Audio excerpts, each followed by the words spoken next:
You fool! Warren is dead.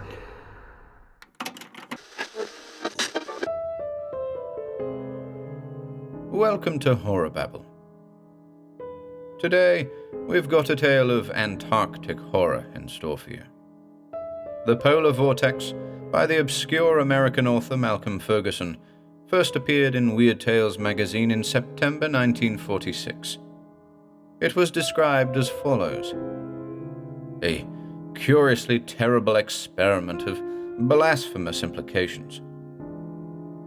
We hope you enjoy it.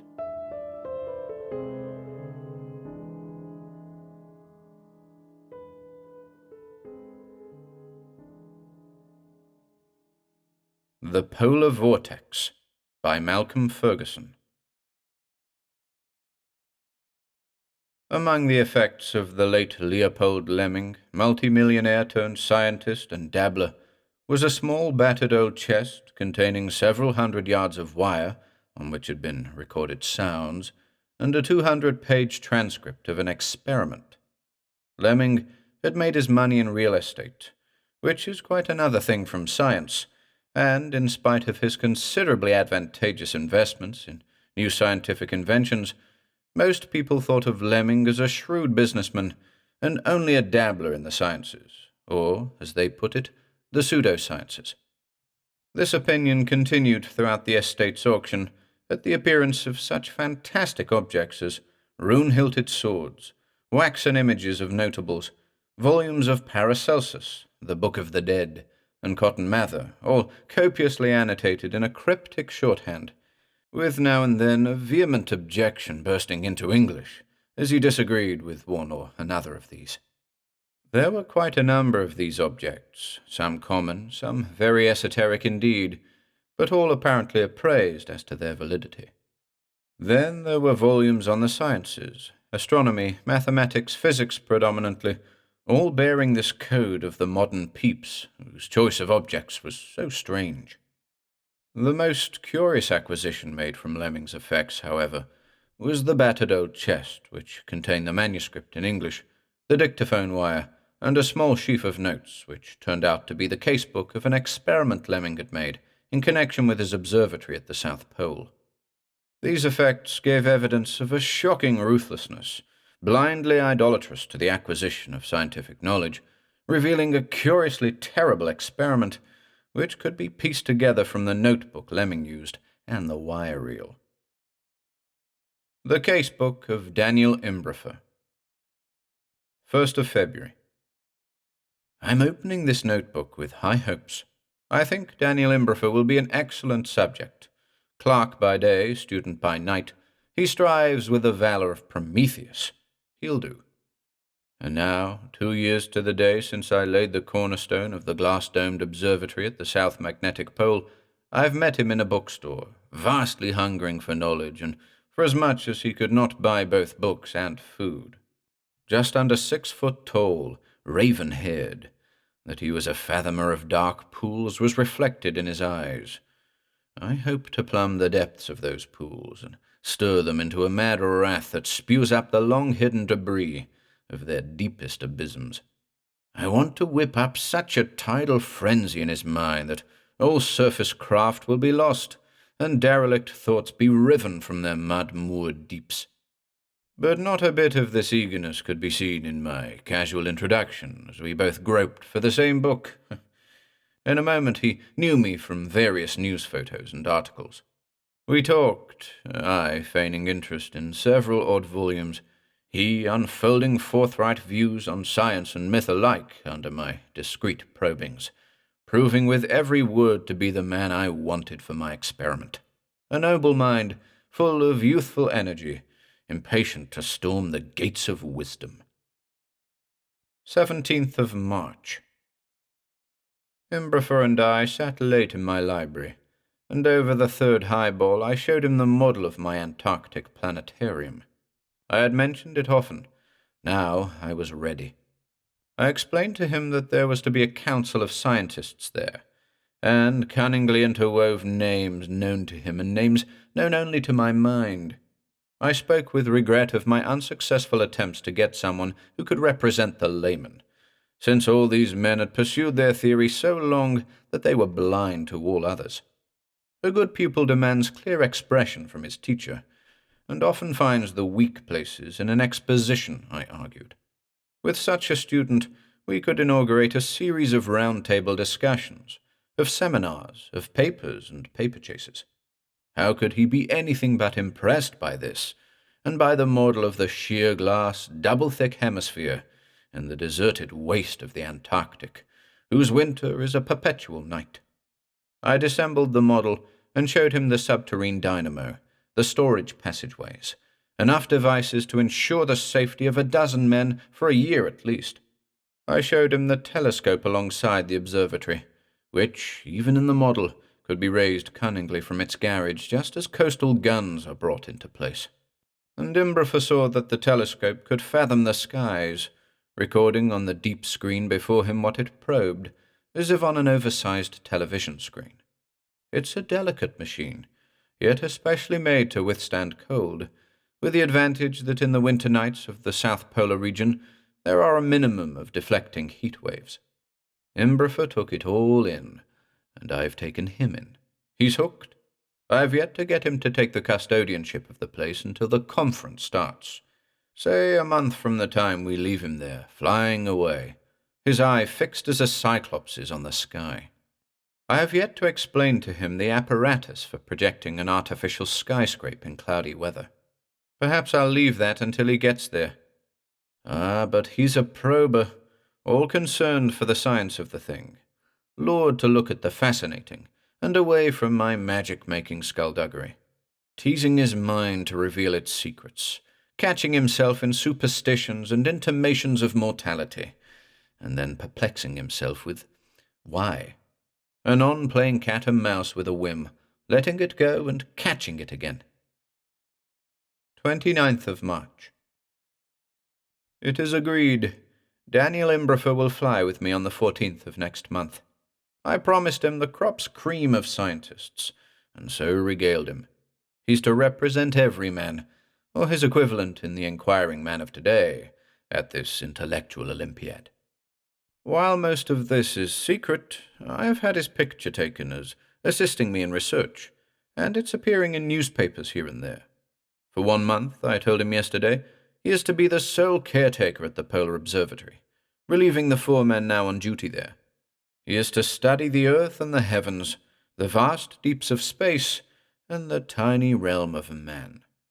I explained that as one goes to a foreign country to learn its language, here was his opportunity to study astronomy, to contemplate with all the resources of modern science the stars and the space between the stars.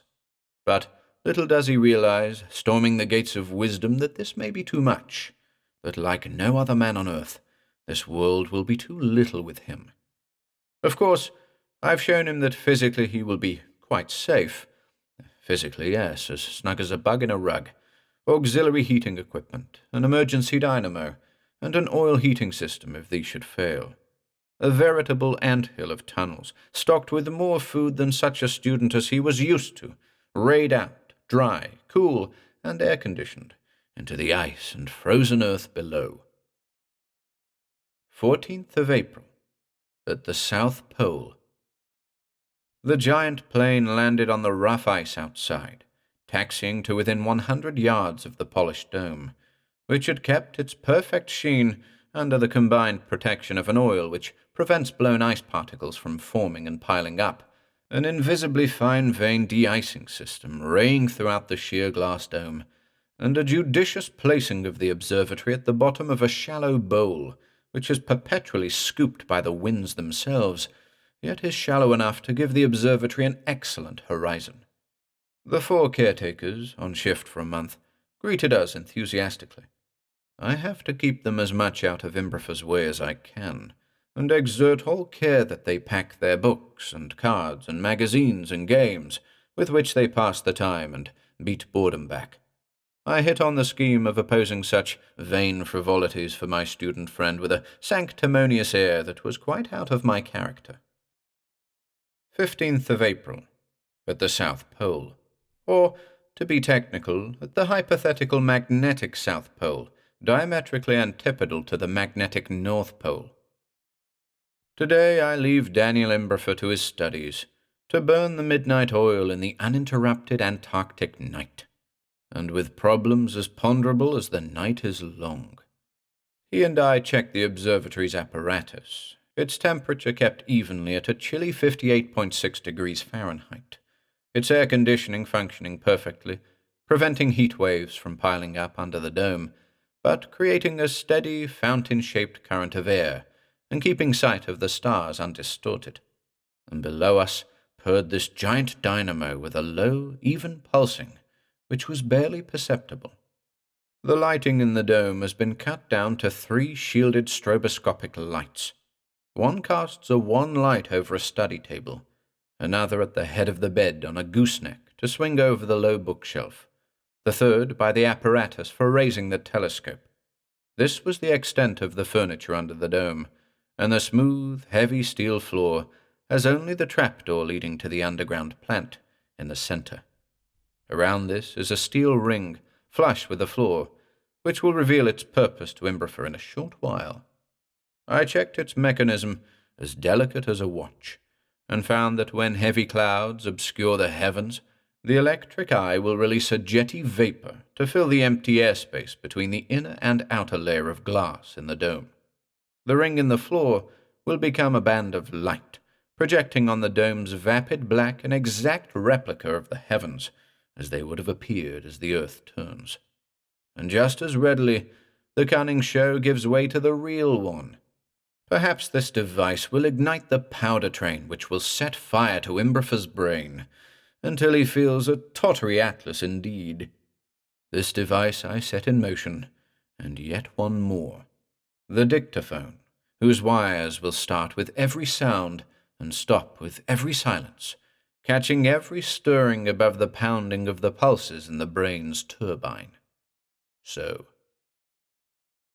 Extracts from the Diary of Daniel Imberfer. 16th of April.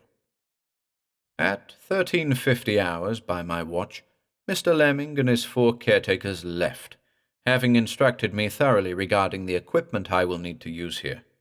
It is strange that there is no communication with the rest of the world, or any reception of news of any kind.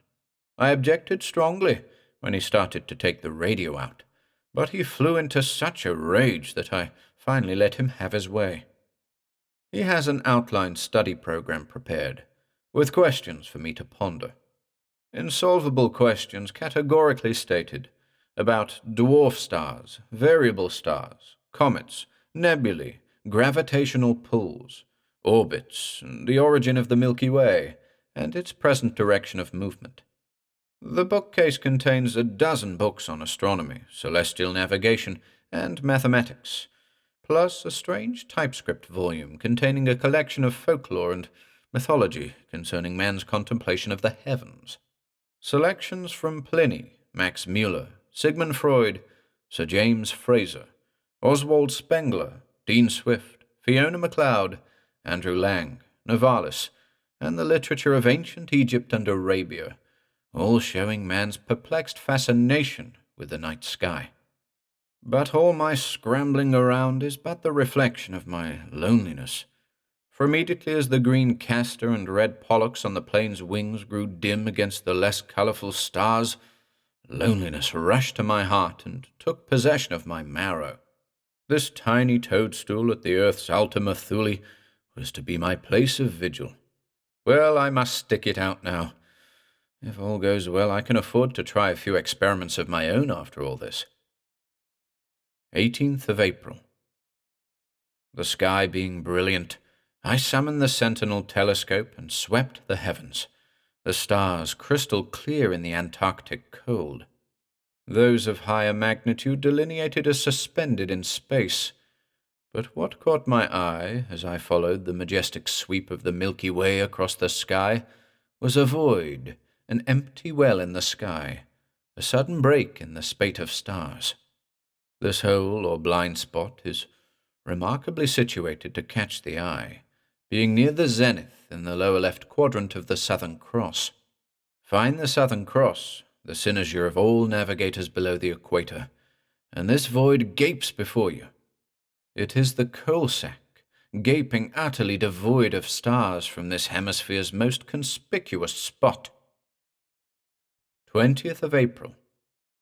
My calendar and my watch tell me it is the 20th of April, but my irregular hours will soon trample down the barriers between the days, since there's no daylight and dark to distinguish them. I find myself pacing the even surface of the steel floor. I linger over my meals, but the whole eating process can't be protracted over 3/4 of an hour somehow. I now know what the dour-scorched caretaker meant when he got wind of the fact that I was to spend a month here alone. It shouldn't be, mon. A young lad like ye. It's nae good for you to be withouten a roof. You canna keep your skull's cap on withouten a roof. 'Tis agin nature and God. And with that he took 2 quarts of whiskey, and with finger to lips he hid them in amongst the canned food. A little later he was about to give me a pack of cards, but Mr. Lemming interfered. Mr. Lemming is a strange figure, commonplace enough in appearance, yet how he tramples beauty and life underfoot in his search for truth.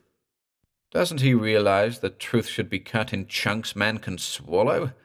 That science, unless devoted to the orientation of mankind to this world, rather than to the bedevilment of mankind for your own satisfaction and perhaps even knowledge, is a perversion. Mr. Lemming's damn-the-cost attitude is too big for this world. I thought today that I'd at last be able to turn my thoughts to earth, at least for long enough to get my breath. But I didn't count on the genius of Mr. Lemming, who produced an image of the heavens on the dome of the observatory. It's a clever thing, throwing every detail visible to the naked eye upon the glassed dome. I suppose he'd explain it as, for the guidance of the council, but I see it as an effort to sever my mental associations with the man-sized world and draw me out into the realms of space. How little I realized when I came here. Is it really my imagination? Or is Mr. Lemming trying to condition my thoughts? How? Why? I remember a puppet show in which a man suddenly appeared as a fearsome giant after I had become used to the deft, graciously proportioned Lilliputians. Thus our premises of thought are altered, yet we are always human beings, not titans, nor want to be. 22nd of April. I could not bring myself to write anything yesterday. I studied and made notes on the southern constellations, examining the double stars all wound up in each other's fate, the dwarf stars looking what their name implies under the terrific weight of their bodies. I could not help but imagine attributes for the various stars, a childish trick firmly rooted in the mind of man. 23rd of April. I'm still studying books on this world and this universe. I remember of a man studying the phenomenon of sleep for so long and so deeply that he inhibited himself from going to sleep. He murdered sleep and had to seek rest in a sanitarium. 24th of April.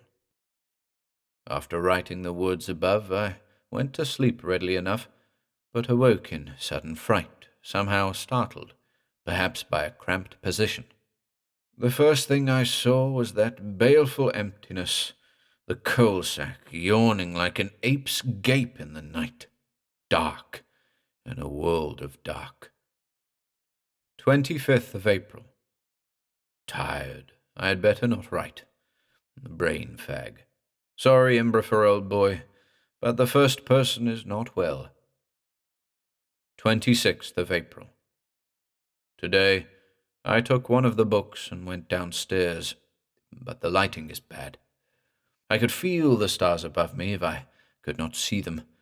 It was worse, as if the fourth dimension were lurking to swallow me into thin air. I had better stand and fight like a man. If I'm going to fear anything, I want to find it out before it finds me out. Apparently at this point, the noises transcribed on the wire do not reflect alarming aberrations. An inordinate amount of pacing back and forth restlessly, a good deal of talking to himself, though nothing as fascinating or understandable as the diary. Very little laughter, except for a sardonic chuckle. At one point, Imberfer took to running around the observatory, but whether from nervousness or from a planned project to exercise cannot be known. 27th of April. Poking around in the below-surface regions, trying to consume as much time as possible making dinner, yet at the same time subconsciously speeding up and teasing myself with my bodings, when I found a covered disc in the center of the floor and set in front of the hatch ladder. I unscrewed the 2 screws that kept the cover in place and found a mariner's compass. I tripped the release on the compass, setting it in motion. The release somehow broke in doing so, but I soon overlooked this as I watched the strange action of the compass. It fluctuated, wobbled, and spun for a moment, and finally settled down to spin slowly but steadily. Deliberately and determinedly it set about to register all points north, around and round and round. I suppose it sounds natural, but it was a possibility I had never anticipated. Apparently set in the center of the building's foundation, it won't budge. It's the only compass here, too. Is this the reaction a compass should make when located as this one is? The Earth's axis seems very real to me, as if it ran directly through the center of this building. I wonder if a plum, suspended free, would swing round instead of back and forth. I wish there were enough space to try it. I've been sitting here musing for 3 hours now. Here is empirical evidence that I am the man in the mulberry bush, and all men grope around me. Here is interpolated the first of the recordings from the wire, following a mad crescendo of laughter. Laugh, damn you, laugh. It will steady your nerves. Oh. Now, let me think this thing through. Here I am, at the imaginary point around which this giant gyroscope whirls. This small compass is cogged to whirl about the same central point as does the Earth, but though concentric, it whirls faster, being somehow the center of a smaller circle. Only at this orbit is the spin registered, since everywhere else it's offline. Even a mile off, the distance absorbs the whirl, though the compass begins to act queerly. The laws of gravitation offset all centrifugal force. Well, they do here for that matter, but there's still all that extra whirl left. No, it can't be. Where is that whiskey the Scotchman left? Here, if I can reach it. I seem to be walking all right on this dizzying disc. If only that damned compass would stop acting like a weathercock in the center of a cyclone. Ah, here it is.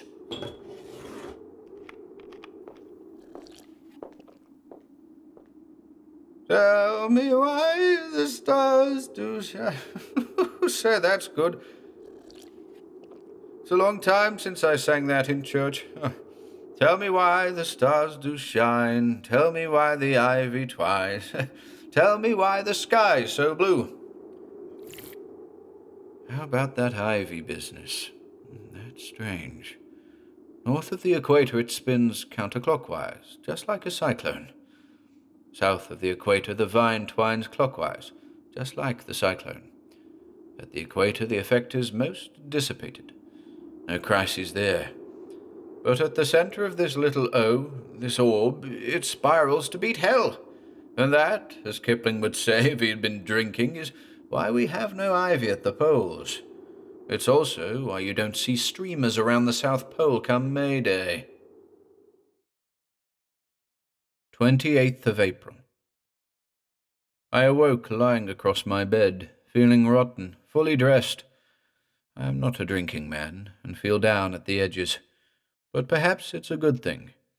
This place is getting me down, and I don't mean because it's down under here either. That's a lot of imaginary nonsense. It is, truly enough, one of the poles, though, and like only one other point in the world, its antipode, its nadir, its opposite. I feel better now. Perhaps I can study again. 29th of April. Today I contemplated the space between the stars, looking first at our nearest neighbor, Alpha Centaurus, And then I found, with difficulty, the external galaxy in, or rather behind, the constellation of Centaurus. This is another Milky Way. This wee haze amounts to somewhere near as much as most of the rest of our horizon's view for size. From Alpha Centaurus, light is supposed to take 4 years and 4 months, dragging its heels at its usual speed in a vacuum getting around to us. 2nd of May. My precarious equilibrium has been maintained, largely by not asking myself too many questions, and by not thinking about anything. As I spun the telescope away from a variable star I was watching, stars of the Milky Way swam across my field of vision as so many motes. Many of them are larger than our sun, and several thousand light years away. And then the bottom dropped out, as it were, as if this were too much for this mechanical contraption. It registered nothing. Nothing. A blank black. I looked up. Yes, the star still shone, but the telescope's field was a blank. Fearfully and with moist palms I turned the dial. A star appeared at the lower right corner. I spun the dial away, up and to the left. Another star appeared. Then the troop of the Milky Way, as if the celestial ballet had started afresh. I'm afraid I whimpered at this, and fell all a-tremble like a puppy. I had accidentally stumbled on the coal sack, and it had taken me unawares. There is something about that celestial blind spot that makes me want to cower in a corner. But this damned place is round. 3rd of May. My watch stopped when I slept. I can tell time roughly by the stars, but I might easily become confused and lose track of the days. Then I'd be afraid to reckon up, for fear I'd lose a day or a week, and have it here ahead of me. I wonder if my pulse stopped, or whether it was some baleful influence here. Last night a terrible dream wrought me. A vine twined quickly out of space and seized my head. I awoke, screaming, and right above me was the lurking pit out of which the spiral spun. It seemed ages that I cowered in bed, cursing my cowardice, afraid of reality, afraid of dream. 4th of May, I guess. Relief! Relief! Damn Lemming! Something he hadn't thought of. A straw for me to clutch at as I whirl in the center of this polar maelstrom. An earthly phenomenon. One he hadn't anticipated either. He who ruled out snow and the rushing balm of a frozen death from his little study of this poor student, Daniel Imbrifer. He who created the glassy image of the heavens to taunt me, who exposed me to the gaze of the deeps, to the hypnotic pull of this vastness of space, drawing me out as oil on water, in an element equally foreign and fearsome. The phenomenon sheds more light rather than less. The aurora australis. This earthly phenomenon has helped me get my feet under myself, at least for long enough to learn that my mind is that of a poor earthling and should not seek to soar too far. In this assurance I have won, for though I lose my mind, I have really gained it.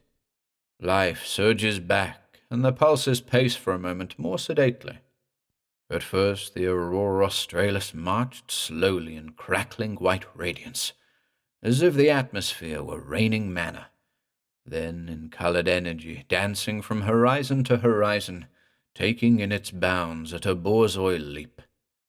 Lord, once again to be an awestruck earthling and watch the hound of heaven, the leaping Loki, the frozen lightning, the shattered rainbow, energy snared and transformed by witchery, a Hyperborean Ariel, an impersonalized nervousness which drives out my own. My pen flows evenly, swiftly, as this phenomenon continues, because when it dies down, my energy will begin to charge and leap up. Later. The aurora australis is gone, but my mind is still in the ways of men. Though alone on the night side of the world, I know the rest is there, that the sun greets most men the world around, that work and Days go on, I know, that men work at the vast drop forges, at the antiquated ploughs, that they ogle the women and test their strength with other men at games, that they are often cruel, but that there will always and ultimately be beauty and a warming of the heart, and though many are killed, some will see light and humility. Later. Perhaps I can last out the month, though I doubt it. I am afraid to compute the time and date by celestial means. I am afraid that time has stood still, or perhaps has crept at snail's pace, as if the snail had started at the back of my skull bone, and had not yet lumped up under my hair at the top of my head. But such thoughts spin into the abysms of madness.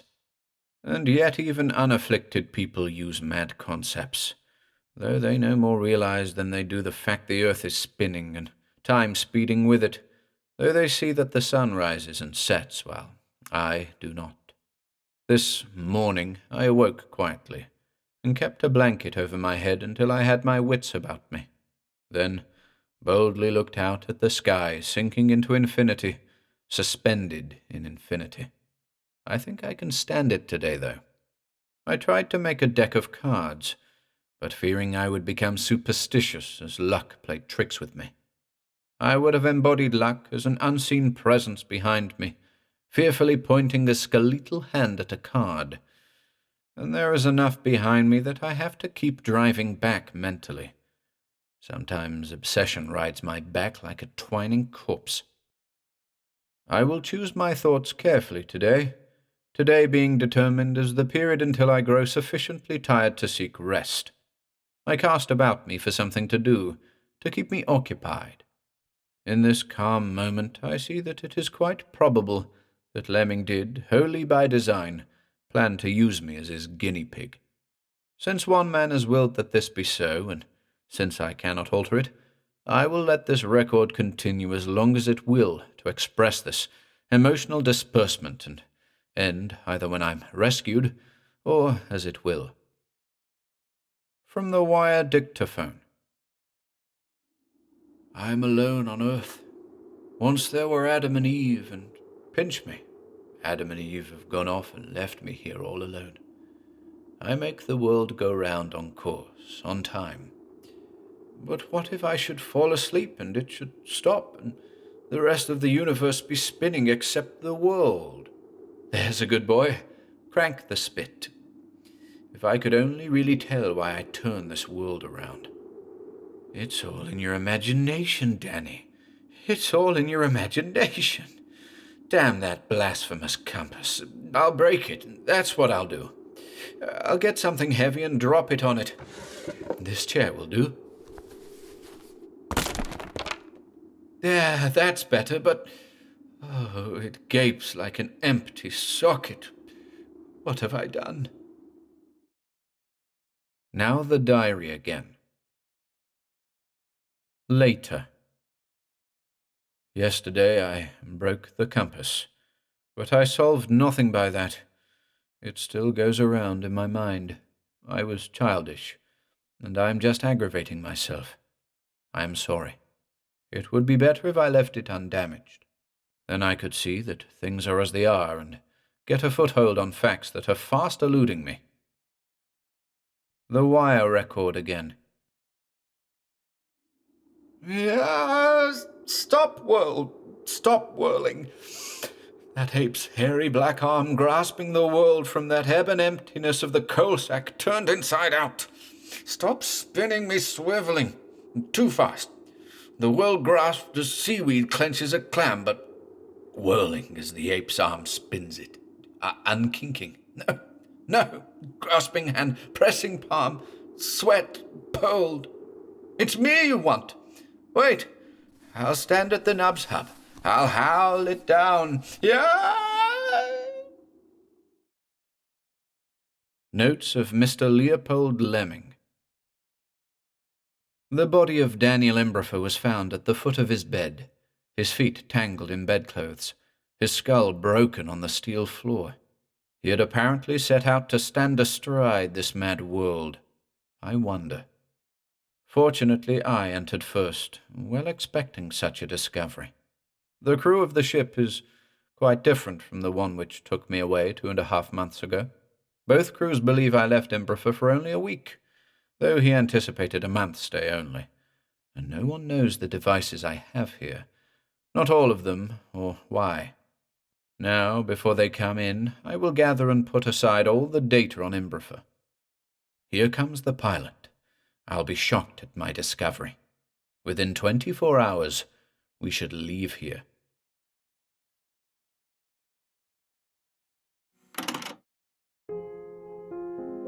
If you enjoyed listening today, be sure to subscribe to the channel by hitting the red subscribe button below.